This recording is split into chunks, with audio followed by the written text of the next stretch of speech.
All right, Christian and Sammy here to show off our final synth. So this is a wavetable oscillator synth.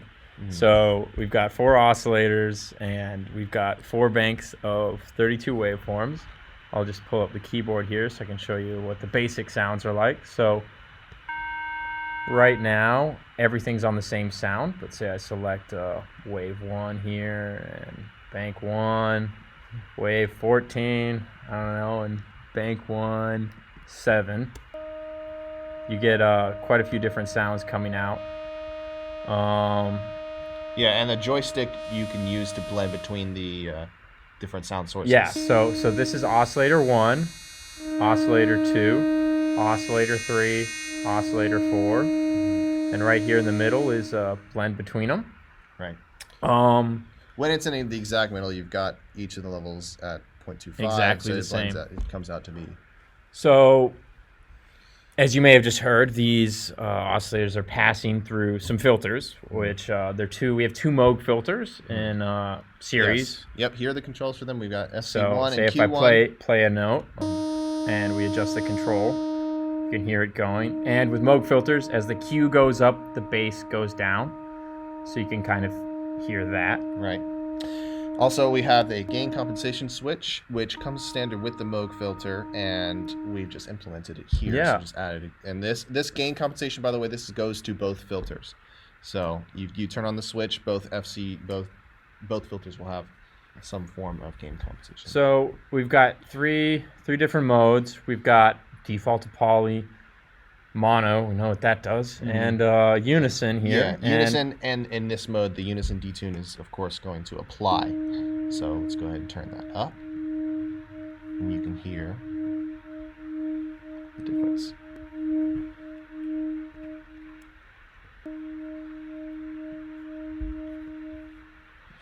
And now back to poly. It sounds like we have. There we go. There's all our. Sorry about that. Let's go back to unison. Harmonics. There we go. There's our unison. Yeah, much more clear now. So anyway, now down here we've got LFO controls with different waves, different modes, and the frequency right here. Frequency, delay, and ramp time, as we had added previously. Also, there is the phase modulation here, the shape and shape split controls, which are given for both LFOs. And then we have a scale control over here, which basically it quantizes the output of your oscillator to a scale.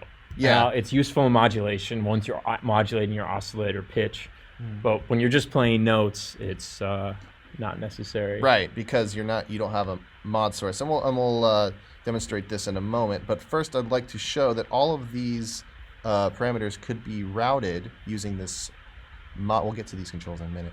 They can all be routed to different places using this mod matrix here. Oh yeah. So I'll start by doing oscillator pitch, so we can demonstrate the scale quantization. So let's. So it has a. So first, these are the sources. These are the destinations, and each of these controls has their own intensity, and the point in the middle enables the routing. So let's go ahead and add some. So source intensity here, and then a destination intensity, and a on-off switch for that specific routing. So I'm going to turn on LFO1 to oscillator 1 FO. Make sure that, and before I continue, you notice here that EG1 out is set to 1 while all the others are set to 0. That's because EG1 is hard-coded to the volume of the synth. The DCA. And if that's down, if that's down, you're gonna get silence. So I've just hard-coded it to 1, but just do know that this is, because it's hard-coded, EG1 is going to... But it can still be used as a modulation. Yeah, but we can still... Exactly. And we'll go down, just to demonstrate here, you might be thinking, oh, but what if we try to route EG1 to EG1? I have just left that out here. So, because it doesn't make sense and it could cause some really weird things to happen. True. So let's turn up the intensity for LFO1 and the intensity in for oscillator 1FO, and then we're going to turn up the LFO rate. Actually, turn it down. And then let's pick a scale. Okay. Oof, that sounds a little harsh. Let's Yeah, let's we'll pull filter that back. baby. Maybe too much. No, it's not a. Okay, so here you can hear how it's affecting oscillator 1. But right now it's still a little too fast. If you pull this LFO down. Yeah, there it is. So okay, so right now you hear it's doing the same pattern because the LFO is in triangle. Oh yeah, and see there's your oscillator 1. And the rest of the oscillators are just doing their own thing. But say you adjust this to SAW. You get these own patterns, and then say quasi-random sample and hold.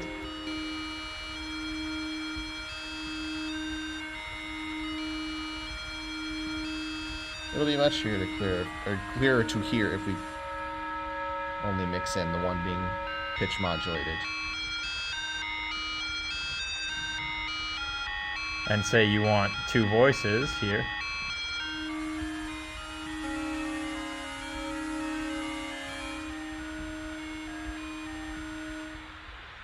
So down here you'll see all the different EG controls we have. So your attack,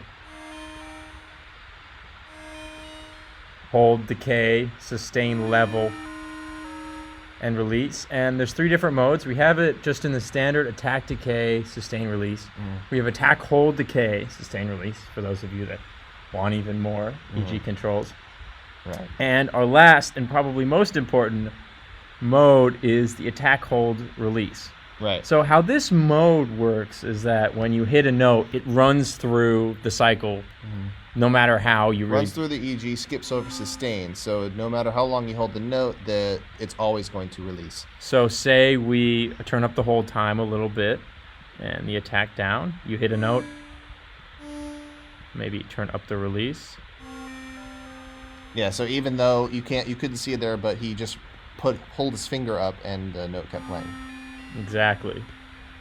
So say we do that and then we turn on this auto trigger. So what this does is when your envelope of your note is turned to off, it re-triggers it on the same note.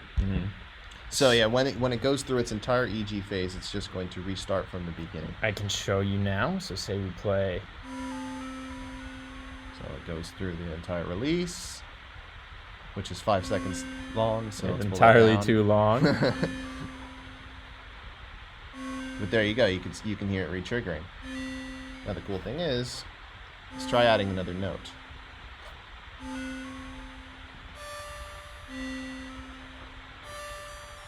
So you get sort of this looper pedal effect.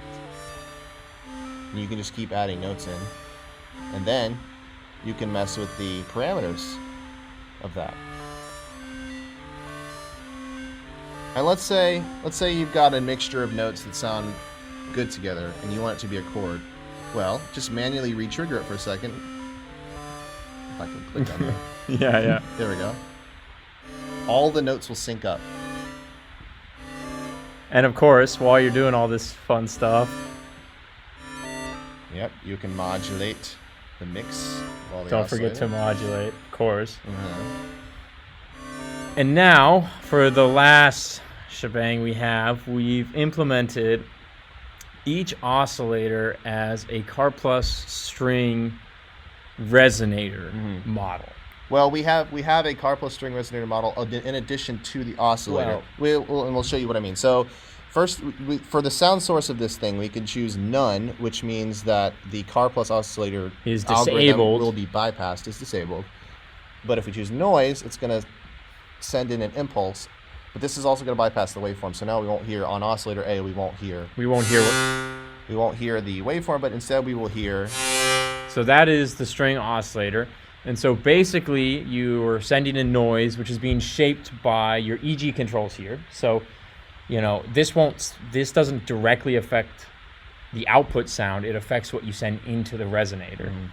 So you can adjust. In essence, this is shaping our noise. So, and your decay determines how long that note tends to ring out. And if your decay is on all the way 1, that's the max.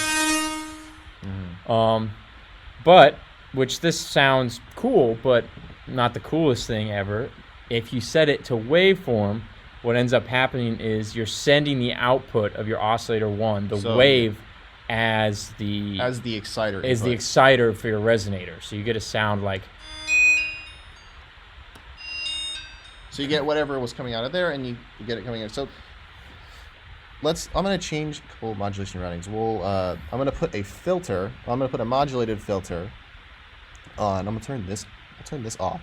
I'll put a modulated filter. So let's go to our mod matrix, and we'll turn on LFO1. We'll turn the intensity all the way up. We'll turn LFO1 on filter 1 F0, and we'll turn this all the way up.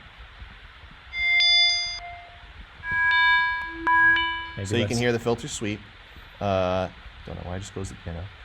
But yeah, so we'll pull down the filter cutoff. Yeah, maybe the Q a little bit. Yeah, we'll pull down the Q.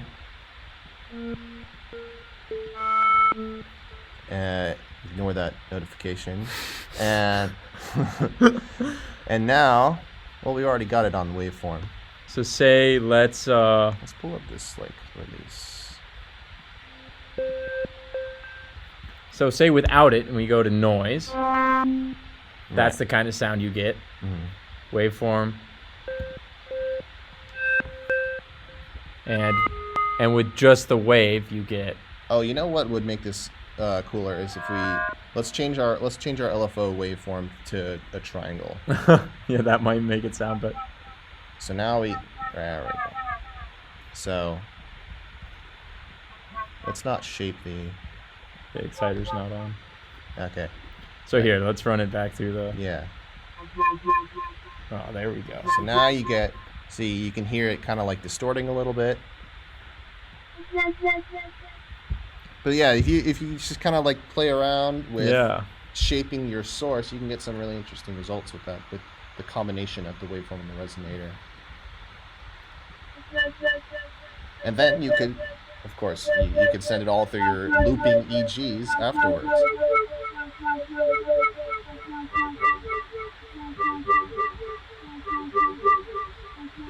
So mess with the phase modulation too.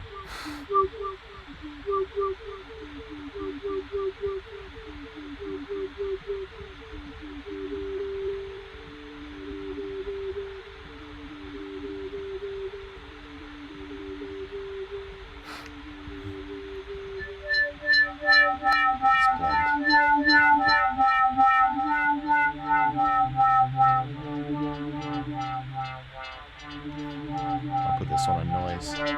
Blend between noise and waveform. Oh, sorry. I just want to hijack. Let's try.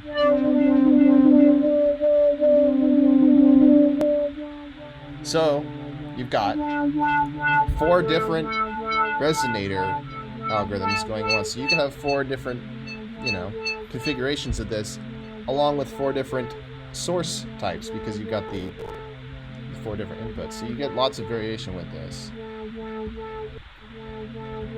And then you can trigger them all at once if you want to all of a sudden make a chord out of it. But yeah. I think that just about does it for our synth. Sure does. So, thanks for listening. I hope you have fun with this, and yeah. Not too much fun, though. Yeah, don't get carried away now.